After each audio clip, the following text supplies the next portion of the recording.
السلام علیکم۔ حضرت آدم اسلام کا قصہ پارٹ نمبر 2 ہم آپ کو سناتے ہیں۔ ویڈیو شروع کرنے سے پہلے ہمارے چینل کو لائک، سبسکرائب اور شیئر ضرور کریں۔ تمام نبی ہر طرح کے گناہوں سے پاک اور مبرہ ہوتے ہیں۔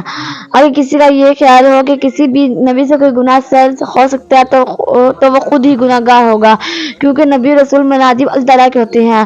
اللہ تعالیٰ نے ان کی تعبیر خود فرمائی ہوتی ہے۔ نبی خود بھی ہر عیب سے پاک ہوتا ہے اور دوسروں کو بھی پاک کرنے کا ذمہ دار ہوتا ہے۔ یہ تمام کام وہی کر سکتا ہے جو خود ان کاموں سے دور ہو، یعنی برائی اور گناہوں سے دور ہو اور اس کی بعد ہی اس کی تصدیق کرے۔ اگر کوئی شخص خود برائی کرتا ہو تو بھلا وہ کس طرح کسی دوسرے کو برائی سے روکنے کی کوشش کرے گا۔ اس لیے جو بھی نبی کریم کے حکم سے مقرر ہوتا ہے وہ تمام برائیوں اور گناہوں سے پاک ہوتا ہے۔ چنانچہ ہم یہ ہرگز نہیں کہہ سکتے کہ حضرت آدم علیہ السلام نے توبہ نعوذ باللہ کسی بھی طرح اللہ کریم کی نافرمانی کی۔ ہاں، مگر ان سے شیطانے کے بہکاوے میں آ کر بھول ہو گئی۔ اگرچہ حضرت آدم علیہ السلام کی تخلیق سے بہت پہلے، جب کہ ابھی مٹی بھی زمین سے نہیں منگوائی گئی تھی، اللہ کریم نے اپنے مقرر فرشتوں سے یہ فرمایا تھا کہ میں زمین پر بھیجنے کے لیے اپنا نئے تخلیق کرنا چاہتا ہوں۔ تو پھر یہ کس طرح ہو سکتا ہے کہ حضرت آدم علیہ السلام کو سزا کے طور پر معاذ اللہ زمین پر بھیجا گیا ہو، کیونکہ آپ کی تو تخلیق ہی زمین پر بھیجنے کے لیے کی گئی تھی۔ اسی طرح حضرت آدم علیہ السلام کو زمین پر قیامت تک کے لیے ہونے والے تمام اشیاء کے ناموں سے بھی آگاہ کر دیا گیا تھا۔ یہی نہیں کہ بلکہ آپ کی تمام اولاد جو کہ یقیناً زمین پر پیدا ہونا اور مرنا تھی بھی دکھا دی گئی تھی اور ان کے ناموں سے بھی آگاہ کر دیا گیا تھا۔ چنانچہ اس بات میں قطعاً کوئی شک و شبہ نہیں کیا جا سکتا کہ حضرت آدم علیہ السلام کو زمین پر بھیجنے کے لیے تخلیق کیا گیا تھا۔ اس میں آپ کی کوئی غلطی معاذ اللہ نہ تھی۔ حضرت آدم علیہ السلام کی توبہ۔ جب حضرت آدم علیہ السلام کو زمین پر اتارا گیا تو آپ اس قدر طویل قامت تھے کہ آپ کے پاؤں تو زمین پر اور سر گویا آسمان کو چھوتا رہا۔ چنانچہ اللہ کریم نے آپ کی قامت کو چھوٹا کر کے 7 گز کر دیا۔ یہ بھی کہا جاتا ہے کہ حضرت آدم علیہ السلام نے جہاں جہاں اپنے قدم مبارک رکھے وہاں بستے آباد ہو گئے۔ حضرت ابن عباس روایت کرتے ہیں کہ اللہ تعالیٰ نے فرمایا، ابن آدم زمین پر میرا گھر تعمیر کرو اور اس کا طواف کرو جس طرح ملائکہ عرش کا طواف کرتے ہیں۔ اور اللہ تعالیٰ کے حکم سے ایک فرشتہ نازل ہوا جس نے بیت اللہ شریف کی جگہ کی نشاندہی کری اور مناسک کی تعلیم دی۔ مگر اس سے پہلے جب حضرت آدم علیہ السلام کو سرندیب کے مقام پر اتارا گیا تو آپ ایک مدت تک نائی کی وجہ سے غیر ورزی کرتے رہے۔ جب ایک طویل مدت گزر گئی تو حضرت آدم علیہ السلام کی توبہ قبول ہوئی۔ قرآن کریم کی سورۃ البقرہ کی آیت نمبر 38 میں ارشاد باری تعالیٰ ہے کہ ترجمہ پھر سیکھ لیے آدم نے اپنے رب سے کچھ کلمے تو اللہ تعالیٰ کا ان پر رجوع رحمت ہوا، بے شک وہی بہت توبہ قبول کرنے والا بے رحم فرمانے والا ہے۔ حضرت آدم علیہ السلام کی توبہ جنت سے زمین پر آنے کے کئی برسوں بعد قبول ہوئی۔ بعض بزرگوں نے لکھا ہے کہ آپ 260 برس بقا ندامت کے حال میں زیادہ زندگی گزارتے رہے، حتیٰ کہ ربیع الاول نے آپ کی توبہ قبول فرمائی۔ حضرت آدم علیہ السلام کی توبہ جمعۃ المبارک کو قبول ہوئی۔ آپ کی پیدائش اور زمین پر آنا بھی جمعے کو ہی ہوا تھا اور 10 محرم حرام کا روز تھا۔ اس لیے اہل اسلام کے لیے جمعے کا روز بہت مقدس مانا جاتا ہے، کیونکہ اس روز یعنی جمعے کے روز بہت ہی اہم واقعات رونما ہوئے ہیں۔ حضرت آدم اور حوا کی ملاقات۔ حضرت آدم علیہ السلام کے ایک طویل عرصہ ویرانے میں گھومتے پھرتے رہے اور حضرت حوا کو تلاش کرتے رہے۔ جب اللہ کریم نے آپ کی توبہ قبول فرمائی تو آپ کی ملاقات جدہ کے مقام عرفات میں حضرت حوا کے ساتھ ہو گئی۔ دونوں ہی نے ایک دوسرے کو نظر میں پہچان لیا، اس لیے میدان عرفات یعنی پہچاننے کا میدان کہا جاتا ہے۔ اس کے بعد آپ نے یہیں پر اپنی رہائش اختیار کر لی۔ پھر آپ کی اولاد ہوئی اور دنیا میں انسانوں کی پیدائش شروع ہوئی۔ اللہ کریم نے آپ سے فرمایا کہ آپ کی اولاد سے ہی دنیا بھر جائے گی۔ حضرت آدم علیہ السلام کی اولاد۔ قانون قدرت کی ابتدا زمین پر ہونا شروع ہوئی، یعنی جس مقصد کے اللہ کریم نے حضرت آدم علیہ السلام اور حوا کو تخلیق فرمایا تھا وہ اب پورا ہونا تھا۔ حضرت آدم اور حوا کے ہاں اولاد پیدا ہونا شروع ہوئی اور ان کی تعداد ہزاروں تک جا پہنچی۔ یوں زمین پر اولاد آدم علیہ السلام پھیلنا شروع ہوئی، جس کا سلسلہ تا قیامت تک جاری رہے گا۔ اور یہ اللہ کریم کا منشا تھا کہ حضرت آدم علیہ السلام کی اولاد محض اس کی عبادت ہی نہیں کرے بلکہ اپنے روزگار کی طرف بھی دھیان دے، اور اس طرح میں روزگار کی طرف متوجہ نہ رہے بلکہ عبادت میں بھی مشغول رہے۔ یہ طریقہ کار ملائکہ سے بالکل مختلف تھا، کیونکہ ملائکہ کی ذمہ داری صرف اللہ اور صرف اللہ تعالیٰ کی عبادت میں مشغولیت تھی، جبکہ انسانوں کی ذمہ داری اکثر مختلف۔ اللہ کی نے انسانوں کی عبادت کے لیے اوقات مقرر فرما دیے۔ یوں انسان ہر درجہ مصروف ہو گیا۔ جہاں انسانوں کی عبادت کی فکر لاحق ہوتی ہے وہیں اس کو اپنے اہل و عیال کے لیے کام کی ذمہ داری بھی نبھانی پڑتی ہے، مگر صورتحال ملائکہ کے لیے نہیں ہوتی۔